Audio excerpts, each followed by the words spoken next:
allo. waaw wàññi live bi wala nga fay ko comme ça ñu def. fay dëgg naa foofu. voilà merci. allo ñëwal waaw. waaw xanaa ñu di la ziar bu baax a baax. di dellu ziar. di la ndokkeel aussi ci liggéey bi. liggéey day jeex liggéey da ngay liggéey ba mu mat. ba mu mat moo tax bokk yi jàpp nañ ci kenn ku ne wax na pour ñu bàyyi lii waaye mënuñoo bàyyi ndax liggéey bi jeexul. mënuñu ko. ay déception yi nag du mën a ñàkk ndax doomu aadama yi dem ba mu yàgg mu ne mënumaa dem waaye ñamay àndal daañu ko dolli courage ba mu dellusiwaat ci terrain bi. terrain bi waruñu ko abandonné terrain bi dafa war di fees dell doole ji matewu ko yitte yi matewu ko waaye Sénégal jaral nañu ko ba tax na Ousmane ay dét ak i taxas ak lu mën a doon lu ne ci yoon dinañ ko wat sànni ci àll ba lii war daf ñu taxaw def ko Sénégal moo la soxla Ousmane Sénégal moo nu soxla yàlla ci boppam moo nu waxloo yàlla nu waxloo ba tax na noppi gi aram na noppi gi ak di dem sa war a dong la waaw man nag dafa lu ma naqari loo xam ne ci cas Guy Marius Sagna bi li ma ci naqari mooy j'ai vu une discrimination boo xam ne c'est le peuple sénégalais ñoo ko def. mais loolu la. Guy Marius Sagna ba mu jógee da doon xeexal taalibe yi. waaw bi mu jógee da doon xeexal sëriñ si. waaw ba mu jógee da doon xeexal l'islam. en tout cas. ba mu jógee da doon xeexal le peuple sénégalais. waaye gis ngeen ko. amul benn toppatoo boo xam ne genn kilifa ubbi na gën a ñëm wax ci jàpp gi ñu ko jàpp te Guy Marius Sagna li ko yëkkati woon mooy facture yi nga xam ne metti na. Guy Marius Sagna li ko yëkkati woon mooy bor yi Macky Sall lépp sàcc ko ak waa këram wàññi ko noonu nu war a fay bor yi. en tout cas. Guy Marius Sagna li ko naqari woon mooy xale yi ne ci àll bi war a mën a ñibbi si nekk te mënta ne. en tout cas Guy Marius Sagna li ko naqari dafa bari. mu taxaw di ko manifester defe naa ne ku doon ab jullit nga la ngay chrétien wala sénégalais jàpp gi ñu ko jàpp war naa naqari waaye nag béttuma jom nekkul ci nun de. Macky Sall nee na tubaab bi bu lekkee ba desal danañ jox dessert yi ñu di ko lekk. waaw. maanaam am na loolu ak ñàkk jom ñàkk ful ak ñàkk xorolu bu ne ci nun koo xam ne yombut a dindi de. en tout cas. moo tax ma am ci tiit ba tax na it buñ tax a découragé.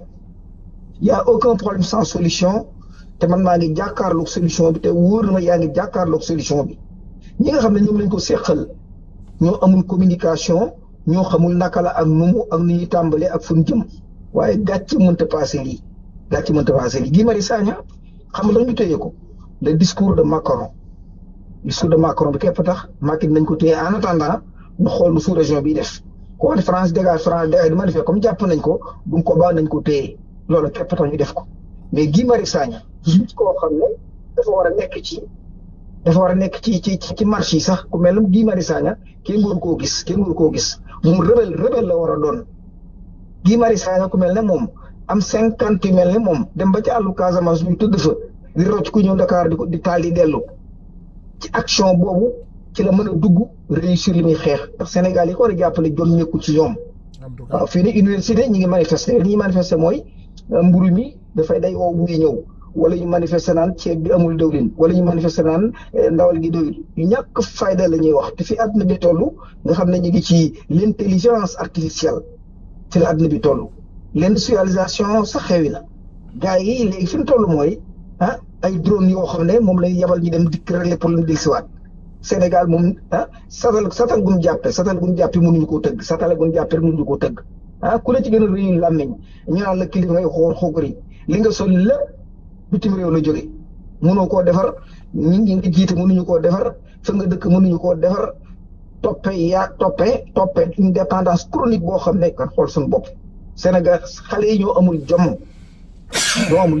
te dara du sotti waaw kon daal maa ngi jégalu bàyyi keneen dugg mais liberté wóor mooy le point benn point rek am benn point kuur yi génn ngeen taxaw ne Macky day dem par force 24 hours 7 days a week ngeen def ko année bépp di ngeen ko takk ba mu dëgër yóbbu ko Tamba mais tant que defu leen loolu bu ngeen xaar ay municipal ak élection yu ñàkk fay di génn ligu seen bopp bi xeex a xew xeex moo xew génn leen ci bitti na Rwanda def génn leen ci bitti génne kuur yi jëlee ko fi c'est la seule solution mais amu leen beneen pexe yi marche bi yu ñàkk fay di bàyyi leen ko discours yu ñàkk xorom yi bàyyi leen ko ay dégage ku ngeen mën a dégager bu kuur yi génnul dama ne na kuur yi génn ngeen jëlee ko fi par force te Ousmane bi jàppal fi nga jàppoon bu la tere tax a bàyyi jàppal fi nga jàppoon Guy Marius Sagna mënut a live déedéet te yaa ngi live moom du wax pourquoi moom sa mënewul sa côté mais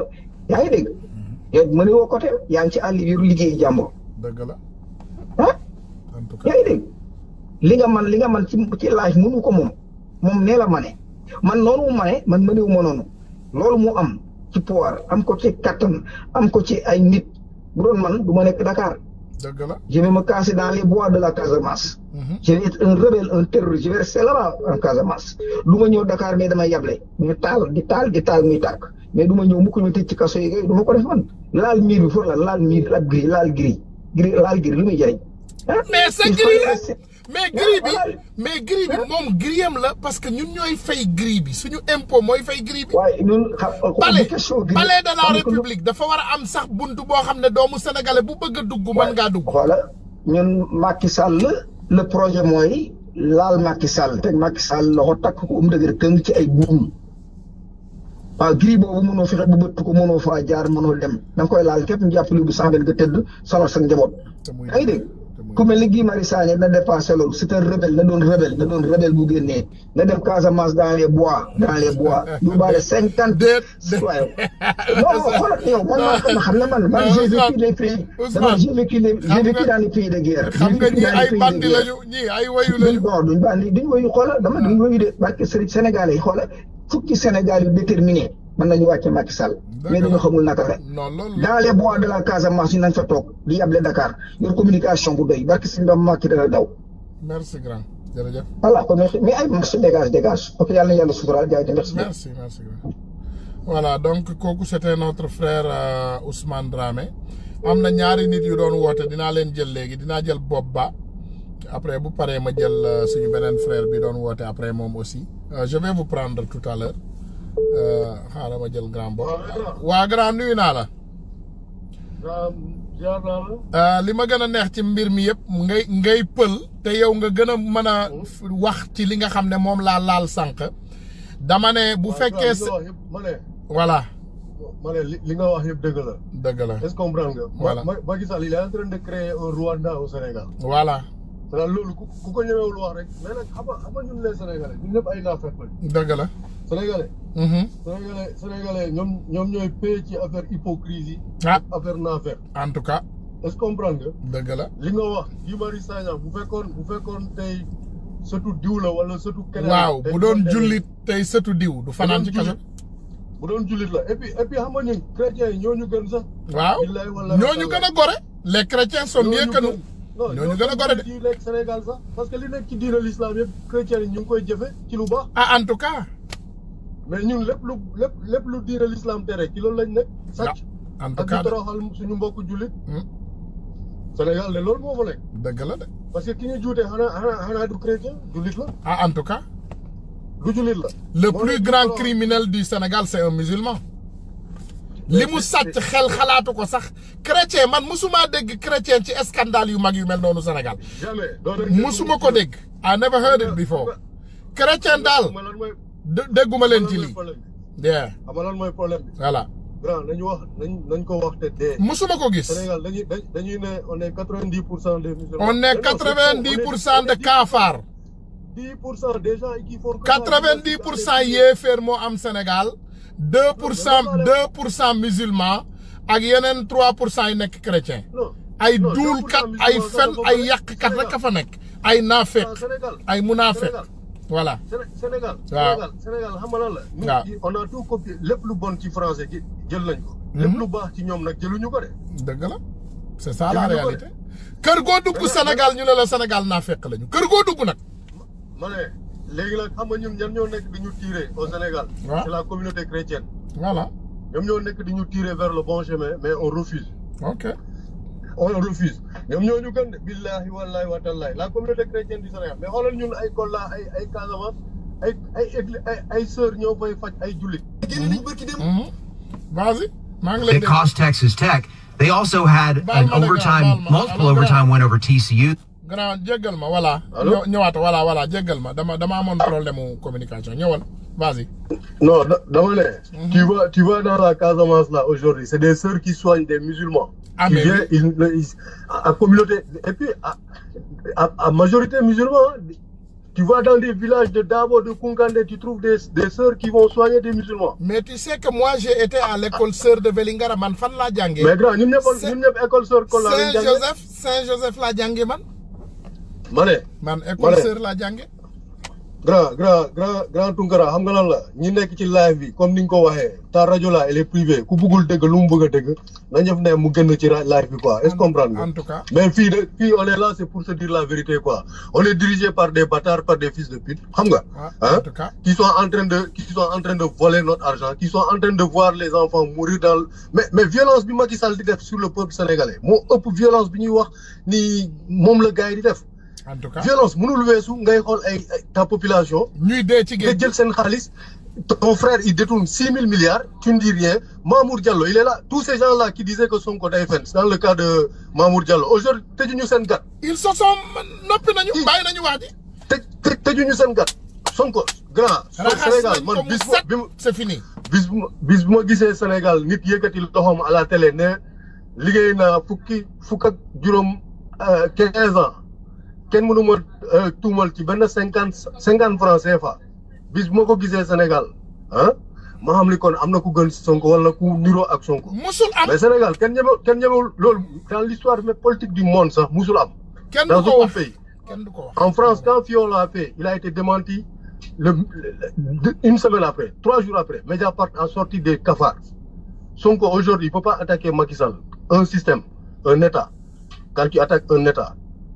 xam nga lan nga nekk di attaqué mais Sonko doful sama gars yi wax naa leen ko fii man leen kii il n'est pas fou muy wax li nga xam ne wóoru ko te moom xam na ni un état lay attaqué mais bu loolu jeexee de toutes les façons violence bi ñu nekk. di def ci kaw kaay ma jox la exemple grand bopp bul dem. Tunkara bi ma fi attaqué état Macky Sall. ça a pris 2 minutes ñu génne sama ay tooxi dooni yu passé yëpp ñu dugalal ma ko ci internet bi. On n'a rien à foutre de tout ça. Non, pour te dire que donc ce qui veut dire que li ngay wax lay deugal xam nga Sonko tay il a soulevé la main mu ne moom bu fekkee mas naa luubal benn dërëmu Sénégal nañ ko wax. man bi ma commencé saaga Macky Sall waxuma sax luubal mais quand j'ai commencé à l'attaquer mais pourtant ils ont mis toutes les choses sur l'internet vrai ou faux yëpp dugal nañ ko.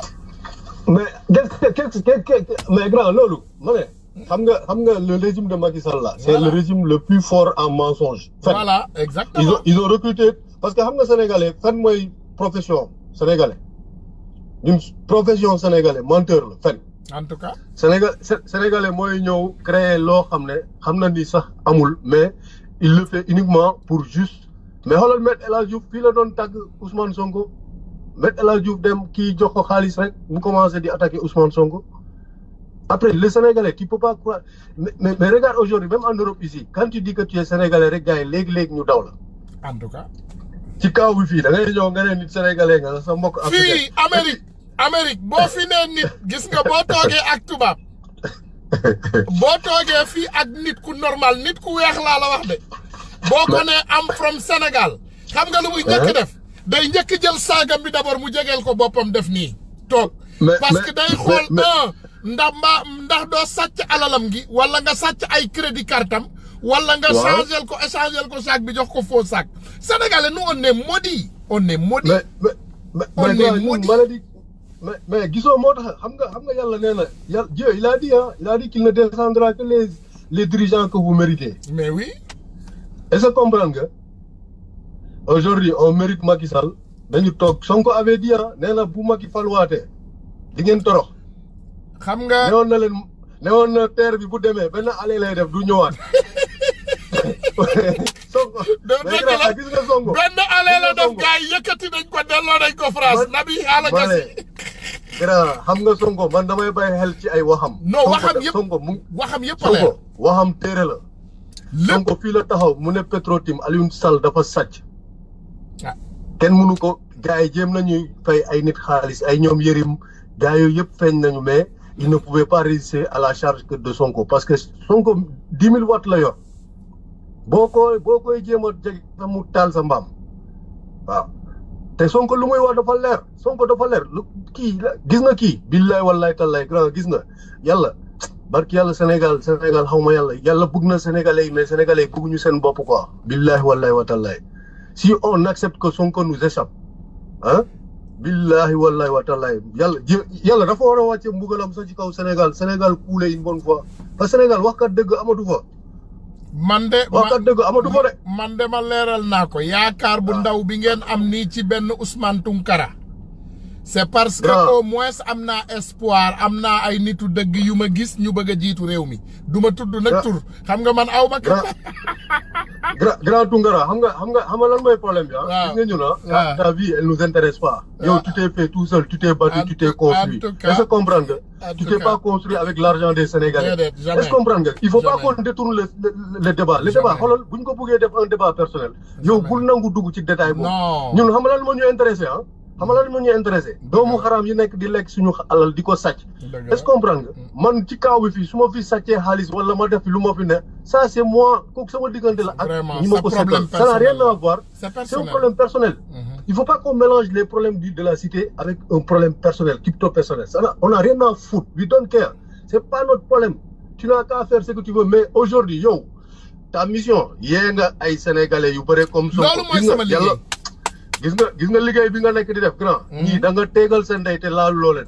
mais oui instant bi benn affaire laa lay wax ces gens là ni nga yeewee sénégalais yi gis nga ni Sonko duggee ci xelu nit ñi ak xolu nit ñi yàlla moo pikiir Sonko ci xolu sénégalais yi ak xelu nit ñi yàlla pikiir la ci xelu nit ñi ak xolu nit ñi moo tax boo taalee rek léegi-léegi les gens dañuy ñëw comme ay yàmb tu penses que c'est gratuit c'est parce que les gens ils trouvent les informations qu'ils voulaient avoir dans leur vie et qu'ils n'ont jamais eu avec ces charognards-là, ces politiciens-là. Quand tu vois aujourd'hui un Cheikh Tidiane Gadio à l'Assemblée essayer de défendre un Macky Sall, bi mu doon waat yàlla ni du ko joindre, un Souleymane Ndéné Ndiaye, mais après les gens ils se disent que politique jaratu ko. Mais aujourd'hui Sonko est venu, il a créé un déclic. Ouais, il a créé des jeunes comme nous. Je me suis jamais intéressé à la politique. Politique musuma intéressé. Mais Sonko dama ko déglu une première fois ma ne non Sénégal ki ñu doon wër mu ngi nii ñëw na yàlla indil nañu ko. dëgg la te gis nga grand xoolal yow gis nga comme tu es bien habillé là aujourd'hui là am na ñoo xam ne seen xol mu ngi kat seen ndey mais xoolal dee ko defee noonu rek nga yëkkati baar bi laa baar xoot rek di tegal seen ndey seen xol yi di tag parce que sénégalais lii la bañ a daf lay bëgg a gis ngay torox. ndeysaan mais bu lay gis ngay feex nii rek xolam mooy bon. ndeysaan te gis nga affaire pël yi ñuy wax nii li nga wax ci pël yëpp dëgg la mi ngi ko mi pullo kottu yu mun ko haalɗa ko fof ko gonga yaa rien à dire ku la bëgg a taxé nag da nga bëgg a indi seytaan ki ko indi kañ mooy Macky Sall mi jël pël yi def leen à tous les points stratégiques de notre état les gens ne parlent pas de ça Penda Ba a insulté tous les wolof ici ma mère elle est wolof moi je suis pël mais sama yaay wolof la Penda Ba saaga na sama ndey ku fi waxati loolu dañuy toj sa lofal ndey ñoom ñëpp seen cottu ndey est-ce que comprendre nga dañu Penda Ba man bi ma ko gisee damay dugal sama loxo ci taatu ndeyam daa ko woon ne du wolof yëpp la war a saaga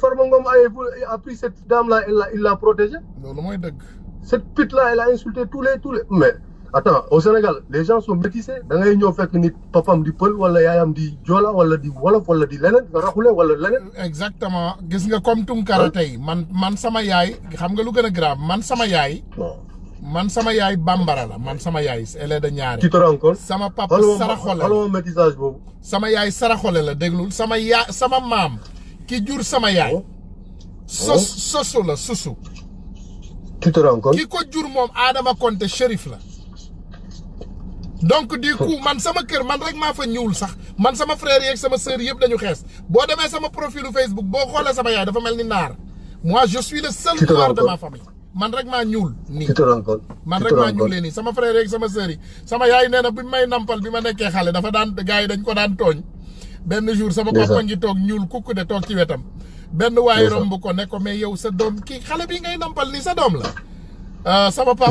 papa dégg naa biiñ fële mer mu ne ko mais wii doomam la ñu ne ko mais parce que li mu xees tàcc man ma ñuul kuk sama papa ne ko parce que baayam dafa ñuul il fallait battre faire maa la ko mais merci grand mais grand de toutes les façons man je vais pas abuser sur la ligne parce qu'il y a plein de gens qui veulent participer de toutes les façons comme ni nga ko defee les gens ils n'ont qu'à attendre à écouter Sonko à 20h. Voilà merci grand jërëjëf merci defe naa sax gars yi j'ai fait une erreur defe naa Sonko bi sax mi ngi en marche maa ngi leen di bàyyi ma ngeen jéggal ma rek te yàlla tax ngeen baal ma ko léegi on se donne rendez-vous demain dem leen ngeen xooli émission Sonko bi soo leen ko raté it rattrapé leen ko ngeen xool ko parce que je pense bien que di ngeen ci am lu leen njariñ donc on n'a qu'à se donner demain rendez-vous incha allah à la même heure dinaa ñëwaat waxtaan bi nag xam naa du doy mais dinañu ñëwaat suba dinañ ko yeggali demain surtout encore sur les femmes je serai avec vous mes sœurs soyez prêtes sama sœur yi laa fi ñëwal suba ak sama frère yi xaaral ma jël dernière personne bi rek mi ngi woote rek voilà donc je te prends tu es la dernière personne qui va intervenir donc bu mu gudd nag comme ça ñu mën a voilà bonsoir. bonsoir grand. waaw ñu ngi dellu ziar. naka it yaa ngi jàmm.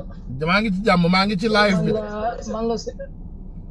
waaw live bi waaw dëgg la dama bëggoon wax man la Cheikh Cissé maa ngi Maroc laay woowee nii. waaw nuyu naa la mbaa naqar bi jot suñu frère yi mbaa yeggul ci yéen mbaa sa benn mbokk desu ci. waaw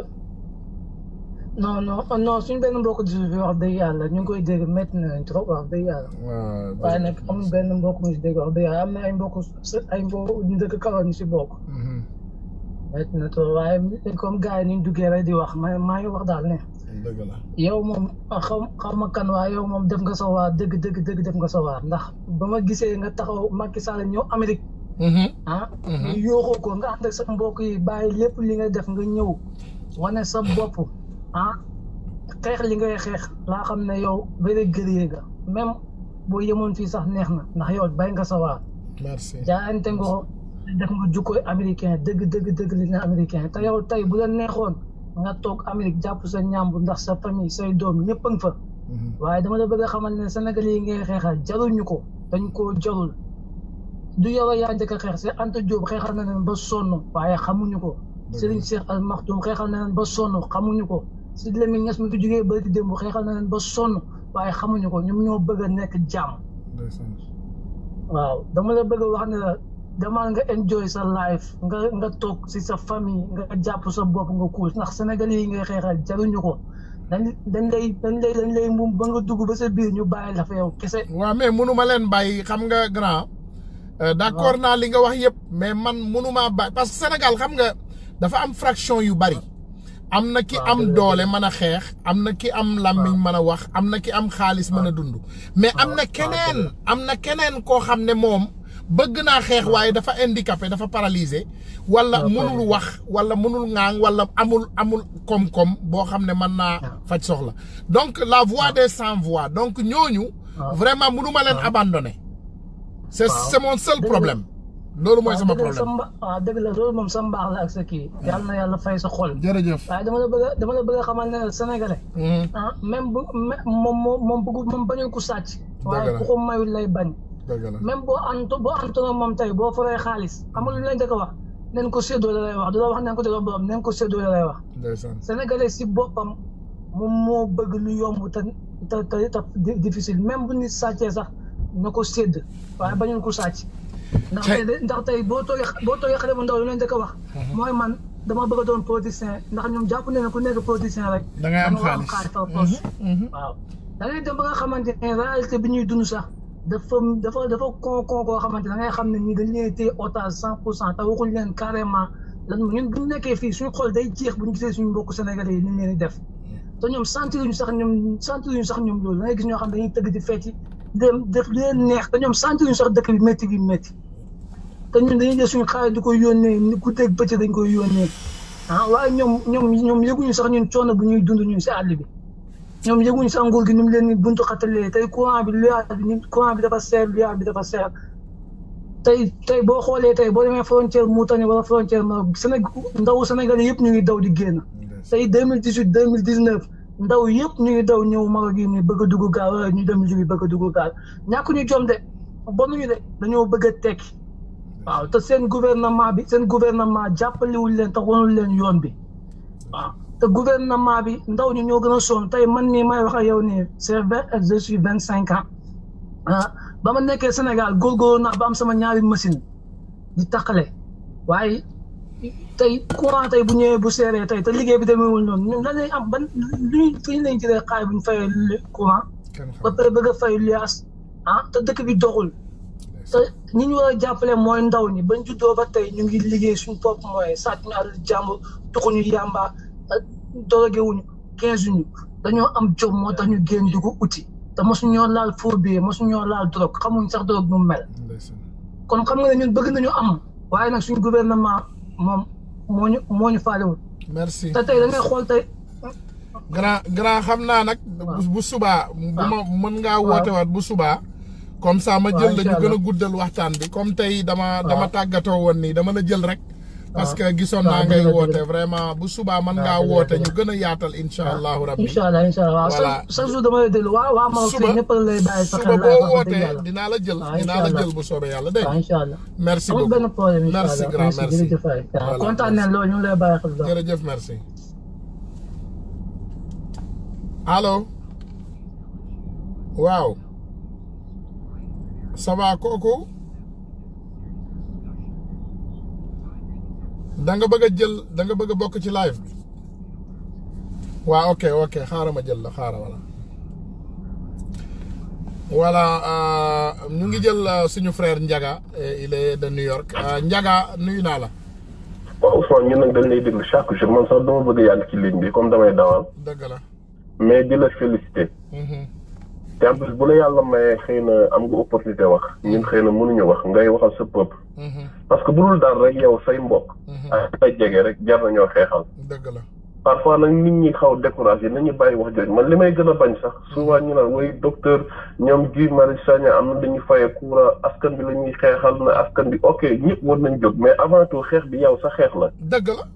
man yow sa sa bopp bopp ngay xeexal man bëgguma sax souvent ñuy wax man nii wóor na yàlla bëgguma sax ñuy wax naan way non yow sa bopp parce que Ousmane yow tey imagine burul sa yaay am ngay tante am ngay rak am ngay nijaay am nga yenn mbokk Sénégal donc yow booy xeex bul xool ci nit yi yow sa bopp rek en tant que Sénégal yaa ngay xeexal sa réew. waaw parce que ñun ñi ñëpp tey koo ci gis ñi ngi xeex ñi ngi def lu bëri mais nañuy sóoraale bu ñuy sóoraale nit ñi nañuy sóoraale ñun suñu bopp rek en tant que Sénégalais suñu bopp la ñuy xeexal avant tout. loolu mooy dëgg. sama waaw parce que nag am na discours yoo xam ne man bugguma sax ñu koy dégg ñu naan wéy yow amoo problème toogal sa kër nga bàyyi Sénégal yi jaruñu ko yooyu nañu bàyyi débat yooyu. képp kuy xeex rek jiitalal sa bopp avant tout balaa ngay xool peuple sénégalais. jaru ko waaw parce que Ablaye Wade moo la ëppoon doole foofu. imagine ba gaa ñi di xeex kenn jógul mais le jour ba nit ñi yeewoo imagine xoolal déclic bi mu indi bi. dëgg la. waaw xoolal déclic bi mu indi bi. oui c'est vrai que xëy na effort yi ngay def am na ñoo xam ne def ñu ko on peut comprendre mais bul mas a découragé ndax nga xam ne da ngay jiital sa bopp ngay njëkk a xeexal li ngay xeex nii du Sénégal sa bopp ngay njëkk a xeexal noonu ngay xalaatee boo xalaatee noonu rek du ñu am problème. loolu mooy dëgg.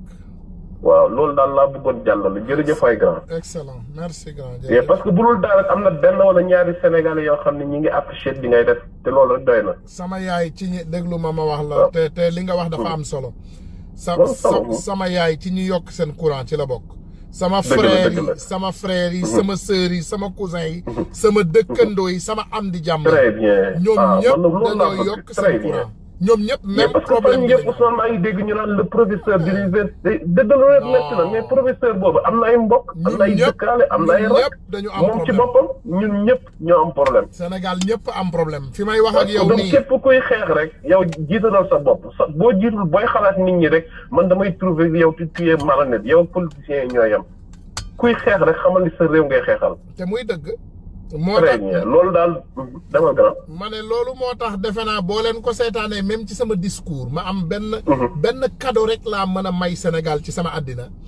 mooy pour une première fois nee naa leen man damay xeex kese ba xeex bi leer ku war a dem politique yi na nekk ci place am ku war a jiite réew na jiite réew man loolu sama yoon newu ci I don't care about that I'm not part of that politique uma aw ma mouvement citoyen aw ma benn parti aw ma daayira aw ma dara tout ce que je suis c'est un Sénégalais lambda boo xam ne aw ma benn qualification boo xam ne ñaan naa Sénégalais yi ñu teg ma fa li ma ñaan rek mooy Sénégalais yi ñu dëggal suñu bopp ñu tegaat suñu bopp ci yoon c'est tout. Inch'Allah. Merci grand merci. jërëjëf ay Ousmane. ñu ngi rafetlu sa contribution jërëjëf na la yàlla. ok jërëjëf. voilà donc gars yi defe naa waxtaan bi leer na ba pare ñun ñëpp xam nañu lan mooy réalité Sénégal yi réalité bi c'est pas Tunkara fàtte leen Tunkara crois-moi wax naa leen ko 100 000 fois forgive me fàtte leen ma man xiifuma maruma awma problème c'est pas moi ne me regardez pas moi mais ma famille a aussi les mêmes problèmes que vos familles. Mes frères ont les mêmes problèmes que vos frères. Mes sœurs ont les mêmes problèmes que vos sœurs. Amna ku ma ne keroog daf ma woo mu ne ma Tunkara mu ne ma man dafa am lu ma jaaxal waa ji nag waa APR la mu ne dafa am lu ma jaaxal ci yow ma ne ko lu ma jaaxal mu ne nit ñi dañ lay saaga nii yëpp di ko wax sa jabar di ko wax sa nangam di ko wax sa nangam di ko wax sa nangam musuloo toog rek ba loolu naqari la ma sourire ma ne ko dafa am problème boo xam ne man am naa ko li doomu aadama yi comprendre très bien dama nekk ci dëkk bu tudd Amérique te ma nekk fi ay at yu bari te yàlla may ma jàmm je ne suis pas quelqu'un mais yàlla may ma jàmm Naomi Campbell bi Macky Sall taxawaloon palais de la République nuyu ko photo wu signe wala Rihanna ñooñu muy photol fecc ak ñoom signe xam nga ñooñu ñaata góor lañ ko seqal ci àdduna bi peut-être au moins ngeen jéggal ma peut-être une centaine d'hommes a suivi ces femmes wala ñu am lu ñu seq ak ñoom mais pourtant gisuma kenn wàññi leen gisuma kenn mais attendez mes frères su ma fi toogee ma bëgg a sentimental man ma bëgg a xalaat affaire yu stupidité yooyu mais je ne vais pas aller nulle part je vais aller nulle part xaar leen ma jël frère bi defe naa mi ngi insister voilà bonsoir bonjour waaw wàññil sa live bi nga waaw wàññil sa live bi wala nga fay ko comme ça ñu mën laa dégg direct. d'accord Tunkara amul problème. voilà vas-y jéggal ma yow yaa doon woote de yow yaa ma ne naa la jël max daan xaw. waaw man la Papis Boubacar Ba Papis Paris. ah mon frère ok waaw léegi fayal bële comme ça ñu dégg la direct voilà maintenant on t'entend c'est excellent. très bien.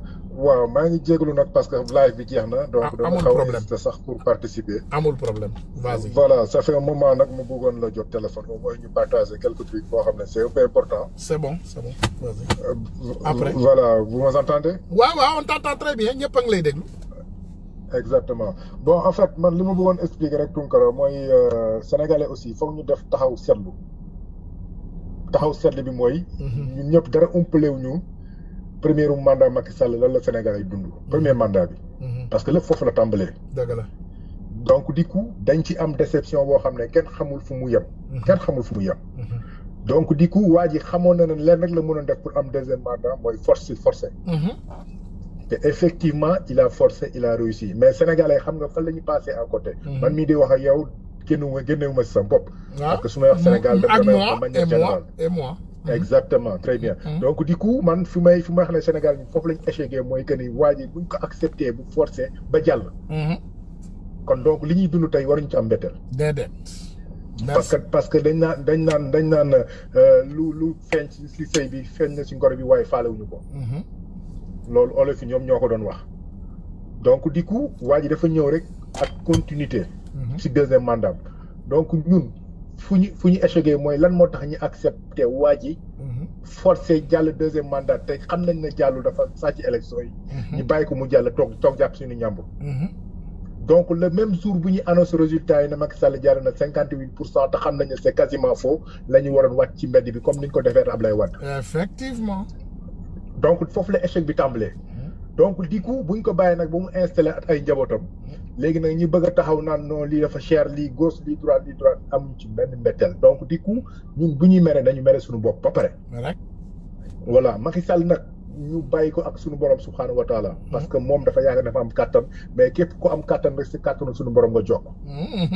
te moom moo ëpp ñëpp kàttan. donc li ñuy def dafa leer nañ gis nañu Sénégalais fit nañ leen teg gis nañu Sénégalais ni ñuy doomu Sénégal dañuy dee comme ay yamb Sénégalais Macky Sall bu mu ñëwee le turu Sénégal amatul benn orma amatul benn considération ñëpp xam nañ ko respect bi ñu amoon au niveau de l'étranger amatuñ ko ndax waa ji parce que moom loolu moo nekkoon objectif am parce que ñun Sénégal lu ñu xam mooy kaf ree masla mais koo xam ne du kaf du ree du masla c'est pas un Sénégalais c'est un lâche donc du coup non c'est pas un Sénégalais c'est un faux type non un lâche donc lâche dafa soxor voilà lâche donc man en réalité man li ma bëgg ñu wax Sénégalais rek mooy que ni nañu góorgóorlu jàppante suñu biir te ñu xam ne waa ji lu ko dese bëreetul li ko dese bëreetul mais nag bu ñu juumee rek dina yàq lu bëri ba pare yàqaale suñu njaboot voilà man loolu daal la am lu may insister yow aussi Tounkara dama lay encourager parce que c'est pas évident parce que bu dul dara yow am nga benn stabilité comme ñëpp ñun ñu ngi ci kaw bi amuñu benn problème ñun bu ñu waree sanctionné waa ji dañ ko sanctionné fii dafa leer nañ donte ñun ñooy jël suñu xaalis di ko envoyé Sénégal mais xam nañ ne Sénégal ça va pas moo tax waa ji amul fii dara loolu mooy dëgg loolu lañ def diaspora bi de mënu fee am dara fii voilà non mais en réalité ñun on peut dire alhamdulilah parce que tey ñu ngi ci àll bi am nañ suñu stabilité ñu ngi am suñu salaire ñu ngi yor suñu kër ñu ngi suñu mais teewul Sénégal moom moo ñu ñor loolu mooy dëgg mais dafa mel ni ñun ñu ne ci àll bi ñun ñoo gën a sonn que ñu nekk ci àll bi ñu nekk ci àll bi ñoo gën a sonn sax ñi nga xam ne ñoom ñoo nekk Sénégal dund merde bi voilà Sénégal bi nga xam ne ndox ñi nga xam ne loo xam ne war nañ ko dépasser ay problème ndox ba léegi ñu ngi ci détail boobu problème ndox ba léegi ñu ngi ci loolu donc loolu moom li nga xam ne li nga xam nga fii dëkk tubaab bi dañ naan ndox robinet bi sax c'est pour nettoyer les toilettes ñu ko sax utiliser mais ñun ndox robinet bi nga xam ne dañ koy naan sax mën duñ ko am donc c'est grave c'est ce qui est extraordinaire non c'est-à-dire que dafa ñaaw sax si dégg-dégg quoi en réalité ba pare ngay toog di dégg ay milliards de gauche à droite de milliards à droite dañu mënuñu am sax stabilité am benn ndox hôpital Fann xaw ma hôpital Dantec amuñu sax ndox pour problème mu dialyse. mais gis nga këru Aliou Sall wala dem nga mairie Guédiawaye est-ce que yooyu mas nga am jot nga xool immeuble genre place yi Aliou Sall defaral boppam ci mairie bi moom moo defar mairie Guédiawaye bi pour boppam mu defar këram est-ce que mas nga jël temps xool ko. non donc si réseaux sociaux bi laa ko gis rek. waaw demal nga xoolaat ko nag di ngeen xam ne ñun Sénégal ñun lépp lu ñu dal ñun la. non mais moom laa lay wax échec bi su ñun la tàmbalee parce que waa ji dañ waruñu koon bàyyi bu forcé. déedéet parce que bu ñu demee ba un premier ministre taxaw na waa ji gagné ne 50%. dañu waroon rey gis nga ci réew mu normal. bi premier ministre bi génnee rek lañ ko waroon football jàpp ko dóor ko ba muy bëgg a dee. dem taal TFM mi nga xam ne ñoom ñooy génn di wax ay wax yu ñaaw ba pare jàpp Macky Sall yeewu ko ba mu dëgër pendre ko. parce que bu boobaa gars yi dinañu respecter suñu démocratie. gis nga man maa ngi fii France mais gis nga même tubaab yi damay waxtaan ak ay tubaab mu ne ma pour être honnête ndax may wax carrément pour être honnête bu ñu bëggee Afrique am stabilité il faut que nit ñi weex ñi jox Afrique lu ñu moom. mais dëgg la. parce que dafa leer noir sur blanc dafa leer donc du coup sénégalais buñ ñu sonal xam nga problème lan la. gis nga ab jullit bu échecgee dafay nangu dafa échec si jaamu yàlla bokk ñu dañu échec nañu mooy que ni waa yi bàyyi nañ ko bu force ñi nangu ko. voilà donc pour bañ na merci grand merci grand ok waaw donc kooku c'est un frère am na ku ma texte mu ne Leuz Deftech nitu dëgg valeur xaaral nee na Leuz Deftech nitu dëgg valeur il m'a appelé je ne sais pas qu'est-ce qui xaw ma message la ma yónnee je sais pas si c'est je sais pas xaw ma nu mu demee je comprends pas donc maa ngi lay jël cette personne je comprends pas xaw ma waaw allo waaw kooku kan la. waaw Fallou la mouvement nitu dëgg mais maa ngi ci oto nag actuellement. ah ok mais anal ñoom Leuz jot nga ko. mais bon ce n'est que partie remise. oui. Leuz yaa ngi koy jot. allo. waaw. waaw Leuz xam naa jot ko du yomb parce que moom moo ñu mën a woo mais. dama doon ñaan rek bu fekkee peut-être mën nañ bàyyi ba demee parce que maa la doon suivre te live bi li ci desoon bëriwul. waaw amul problème demee bu ko defee demee ñu dugg comme maa ngi ci autoroute bi di ñibbi quoi. incha allah demee bu soobee yàlla merci. voilà rafet na déglu naa leen les intervenants te am na yu bëri yu ma ci bëggoon indi. merci suba bu soobee yàlla incha allah. incha allah jërëjëf. voilà donc xam nañu ne temps bi nag du doy gars yi. mais ngeen jéggal ma te yàlla tax il faut ma yóbbu madame Tounkara mu dem reeri tey suba la anniversaire am donc moom anniversaire bi dinaa ko fête tey fête ko suba ndax xas yi ngeen may xas ak saaga yëpp madame Tunkara ngi koy muñ donc il faut moom it ma jox ko yelleefam xaaral ma jël dernier intervenant bi di ngeen waaw après nag bu kenn woote nag ba suba kii rek laay jël mooy dernière personne bu ñuy jël pour tey voilà vas-y ñu ngi lay nuyu. salaamaaleykum maa ngi leen di nuyu grand man la Ibulaay Ba. waaw Ibulaay ñu ngi lay nuyu ñu ngi lay ziar. delloo ziar bu baax maa ngi suivre live bi te tey intervention moom. voilà c'est pertinent. voilà merci. en fait man li ma amoon pour yokk mooy que comme nu ngeen koy waxee toujours si live bi man damay dégg toujours ngeen di wax papa yi ñooy critiquer man balaa sant. dëgg la. pël laa ci ndey pël laa ci baay. macha allah no mbaɗɗa. jam tan do sali. alhamdulillah.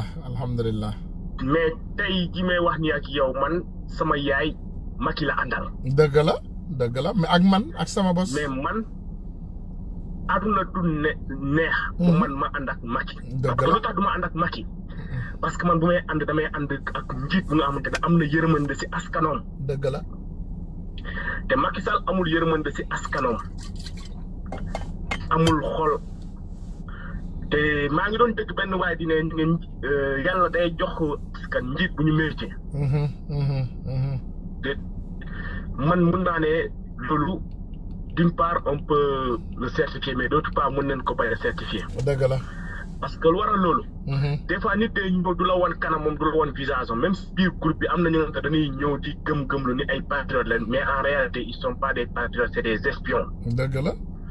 ñi nga xamante ne dañ nekk ci réseaux sociaux di woote wu patriote alors que ñun ay patriote. parce que patriote dëgg mooy nga xamante ne yow sa intérêt. doo ko teg ci kanam mais intérêt askan bi ak intérêt Sénégal moom ngay jël teg ko ci kanam. parce que seul le Sénégal qui gagne et seule la lutte libère. te foog nga xam loolu lutte mooy libérer askan. lutte kese mooy libérer askan bi. te ñu ngi lay dégg vas-y dama la muté mais ñu ngi lay dégg. voilà nit ñi bu ñu jàppee ni bu ñu xeexul wala di ragal ci mbóori bi boo ragalee rek da nga koy may fit bu nga xamante ne da lay torturer te Macky Sall du nit ku ñuy négocier dafa di nit ku nga xamante ne foog ñu wàcc xeex ak moom loolu rek ay solution bi grand. te muy dëgg. loolu kese mooy solution bi te loolu nag jeunes yi ñoo war a jiitu si combat boobu bu jeunes yi ñëwul si combat bi gis ma luñ ci mën a am. dëgg la loolu mooy dëgg. xaw ma ndax yow yaa ngi comprendre fu may waxee. bu baax maa ngi lay comprendre je t'entends bien. voilà je te comprends. donc comme que jeunes yi ñoom ñoo war a jiitu si combat bi mag yi ñëw fekk leen épaulé leen ñu mën a dem ci kanam si combat bi ñu mën a am réussite ñu mën a am gain de cause te ba pare bu ñuy fal Sénégal nag dañoo mën a folli mais mënuñoo fal. grand tamit loolu foofu wax ko te dund. voilà. Sénégal dañoo mën fal mais xamuñu ni ñuy folli bu ñuy folli Abdoulaye Wade dañoo ne Macky Sall fi sës alors que c'est le pire démon de l'histoire politique du Sénégal. te muy dëgg. am nañu sens comme nu ñu koy waxee man damay woo Ousmane Sonko comme benn wóoliw maa ngi doon toog ak benn xarit keroog fan yële ingénieur la sax mi ngi liggéey ci électronique bi fii France Renault maa koy wax ay waxu Ousmane Sonko wóoliw la. waa ji ne ma di nga wax nit aween de ma ne ko déet da ngay dégg fu may waxee wóoliw la politique bi yàlla dañ ko wàcceel te muy sens yi ñun donc buñ ko exploité wul kii bu ñu rëccee balaa bii di ñëwaat duñu xam kat la man gëwma ma fekkee ko wala sama doom yi sax duñ ko fekkee xaw ma na yaay comprendre. ça fait mal au cœur donc ñun dañoo war a ñaan yàlla bu ñuy fal nañu fal Ousmane Sonko parce que xoolal grand depuis Ousmane Sonko commencé di wax ba léegi lu mu wax lu nekk gars yi dañuy taxaw di koy weddi dem ba maa ngi doon déglu député boobu Abdou Mbow mu taxaw di koy accusé si benn restaurant bu nga xam te mu ne Ousmane Sonko ko moom te am ngeen lu ndaw li nga xamante ne gis nañ ko ni moom du déclaré amul kayit mais yóbbu leen ko ci yoon bu leen taxaw di wax. en tout cas ñoom ñu ngi soxla nit ki pour tëj ko. en tout cas. mais xam nga luy problème bi grand tamit il faut nga xam dara gars yi nanguñu askan bi jàng la population beaucoup d'entre nous n'ont pas fait des études. en tout cas léegi ñooñu ñu deful études yi la ñuy jéem a nax di leen di jéem a lëre pour ne leen kii gis ngeen day woote dafa kii te setul. te mënuñu nax kenn ñu on est éveillé. mais jamono ji léegi réseaux sociaux yi ngeen créé nii xamoo leen sa liggéey bu muy def parce que ñoom ñu nu doon nax léegi mënatul leen nax. en tout cas parce que réseaux sociaux bi day yee nit ñi surtout nooy defee émission bi en wolof day permettre ñu xamuloon ni xam en tout cas. day permettre ñu xamul ni xam te maa ngi lay signaler dara tamit am na ñoom ñu ngi créé ay li nga xamante ne si Facebook bi notification yi du mën a jàll pour ñu bëri jot ko Sénégal parce que dañuy jéem a bloqué lien yi notification yi. ah. xam nga boo abonné si benn. get ready, I have to make it to the city by certain time. bu amee activité bu seet da lay envoyé notification. ñoom nag dañuy sélectionné ay compte pour bloqué notification muy jàll si ñenn ñi. waaw ñu ngi lay dégg. parce que boo xoolee vues yi nga boo duggee takk vues yi am ak émission ni muy demee vues yi muy wàññee lan la ñoom ñooy jëm di bloqué. waaw dañ koy bloqué dañuy bloqué. xam nga comprendre ñu ngi lay suivre ñu ngi lay suivre bu baax a baax fu ñu toog si palais bi muy moom muy jabaram muy doomam muy ministre mi muy ay député muy ay directeurs généraux ñu ngi lay suivre te xam nañ bi ngay wax ni éveil de conscience lañ te ñoom bëgguñu nit ñi yeew bëgg nañ seen doom yi tekki bëgguñu doom jàmbur yi tekki loolay soxor loolay iñaan loolay iñaan si te ñun duñ ko nangu en grand duñ ko nangu ñu xeex si loolu combat boobu grand foog ngeen jàppale ñu si ñu xeex si jël Sénégal delloo ko Sénégalais yi te jël Sénégal delloo ko Sénégalais yi du jël Sénégal di koy jox ay ñoom Karim Wade ñoom Khalifa Sall ñoom Idrissa Seck non jël Sénégal jox ko président Ousmane Sonko mu teg ko ci yoon parce que ku nga xamante ne si administration la nekkoon pendant 15 ans inspecteur des impôts et domaines amul benn corps de contrôle bu nga xamante ne contrôlé la entreprise bu mag mosuñ ko corrompre loolu yombul. jub loolu ku gëm yàlla rek ko. il est straight. ak gëm yàlla surtout dafa gëm yàlla xanaa kooku dafa gëm yàlla. te muy dëgg. te dafa gëm yàlla te dafay doylu xam nga grand man Bignona laa juddoo Bignona laa juddoo man Bignona laa nekkoon juddoo foofu màggee fa tuuti balaa ma fay jóge donc pour te dire que ci nga ñu jógee zone yooyu dañoo am benn fierté. dañoo am benn fierté bi nga xamante ne lu ñu moom rek la ñuy jël lu ñu moomul duñ ko laal. te muy dëgg gu wér. man moo tax bu ma gisee léegi yenn autorité jóge ñoom yenn autorité Bignona yi di comporter yenn mais il faut pas qu'ils se disent qu'ils sont des Casamançais, ils sont pas des Casamançais. C'est des transhumants qui sont venus en Casamance pour faire la politique là-bas mais nañu xam ne fu mu toll nii jeunesse bi dañoo taxaw déterminé wu te tamit grand nañu sensibiliser gars yi pour bu affaire yi recensement yi amee pour vote yi ñooy recenser nit ñi pour ñu voter. te muy dëgg. ñu dem ñu inscrire te man amoon naa ay xarit yu bëri nga xamante ne ay Ousmane Sonko leen àndaloon lan moo tax voté wu ñu woon élection yi passé yi parce que dañoo désespéré woon si politique nangu ñu uti sa carte électeur ñooñu bañ leen sax ba kayitu Sénégal sax duñ ko uti amuñu ko. en tout cas. ancien carte d'identité Sénégal lañ yoroon wutuñu sax ñu ngi à quoi ça sert yor naa passeport à quoi ça sert. comprendre nga yor ci seen kayitu fii France nangu ñu uti Ousmane Sonko ñëw ñu bëgg a voté c'est trop tard mënuñu ko am moo tax nit sénégalais nga wutil kayit. saa yoo gisee ku ko jar nga dem voté man Ousmane Sonko laa commencé voté te mënoon naa voté depuis 2007. merci. mais si Ousmane Sonko laa voté te grand maa ngi lay remercier. ñëwal fexeel nga ñëwaat suba comme ni ma leen ko waxee damay daw tey anniversaire sama patron la. donc merci. voilà Abdou Cissé yow moom tey du ma fi génn te dóoruma la ay pono quoi yaa ngi nii commencé waat sa affaire yi commencé waat nga sa caay-caay gi.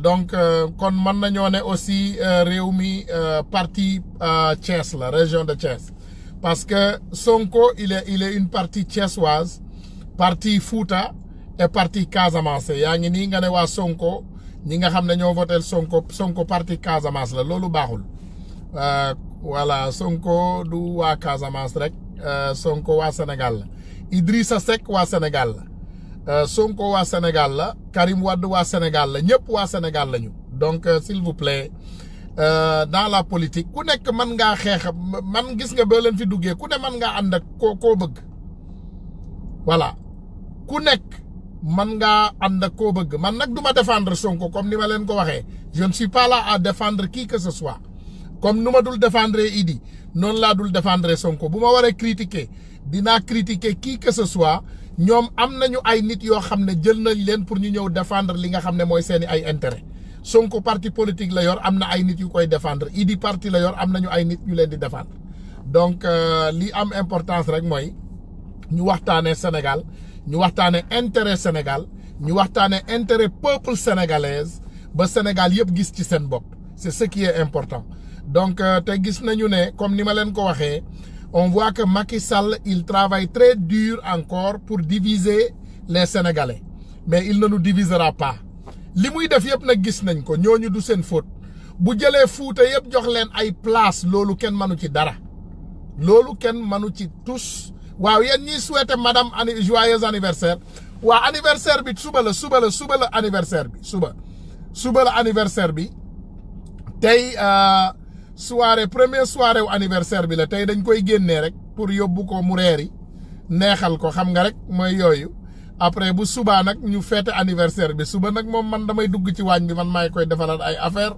xam nga man sama yoon nekku ci man madame Tunkara daal mooy sama patron yéen xale yu góor yi yéen ñi bëggul seen madame nekk seen patron seen affaire la ku nekk yaag sa kër yow yaa ko yor waxuma nag ngeen def bu Youssou Ndour bi xaw ma nee na góor day gaaw mbaa muy loxos yooyu yëpp dugguñu ci mais man daal moom mooy sama patron parce que bu ma sonnee moom lay gis bu ma stressé moom moo may soulager quand j'ai des problèmes c'est elle que je discute mes problèmes avec et elle me soulage bu ma feebaree moom moo may toppatoo bu ma xiifee moo may jox ma lekk bu ma maree moo may jox ma naan donc man madame Tunkara mooy sama patron donc vraiment ñu bëgg rek vraiment yéen ñëpp suba vraiment sànni leen madame Tunkara ay fleur parce que énergie bu ndaw bii ñu am nii pour di ko xeexalee Sénégal lu ci bari ci moom la jóge ginnaaw nag balaa ñuy dem dellu siwaat rek suñu sœur bi ñu ñàkk yandu sama sœur ki ma yar di sama xarit yandu vraiment ñu ngi koy ñaanal yàlla xare ko àjjana te képp ku bëgg a participer ñun ñi dëkk New York ak fépp ci àdduna bi képp ku bëgg a participer ci jàppale leen man ngeen dem Fawzeyni wala ci daayira Maam Jaara bi wala ci association Mouride fii ci New York donc gars yi maa ngi leen di remercier bu baax a baax di leen tàggu rek ñu joxante rendez-vous incha allahu rabbi suba nag comme ni ma leen ko waxee ce sera la journée des femmes parce que non seulement anniversaire u madame Tunkara la mais dinaa sacrifier loolu maag moom yëpp d'accord nañu ci loolu mu ne dafa bëgg ma utiliser anniversaire am bi sama temps wu anniversaire am pour ma wax ci ma supporter ci jigéen ñi parce que néew doole gi ñuy néewal jigéen ñi Sénégal neexul kenn néew doole gi ñuy néew doole xale yi aussi neexul kenn donc du coup incha allah suba dinañu ñëw te dinañu wax si suñu sœur boobu nga xam ne moom moo nekk Canada te ñu faatoon sœuram bi Sénégal dinañu wax ci moom te lépp loo xam ne soxla na ko aussi ci suñu support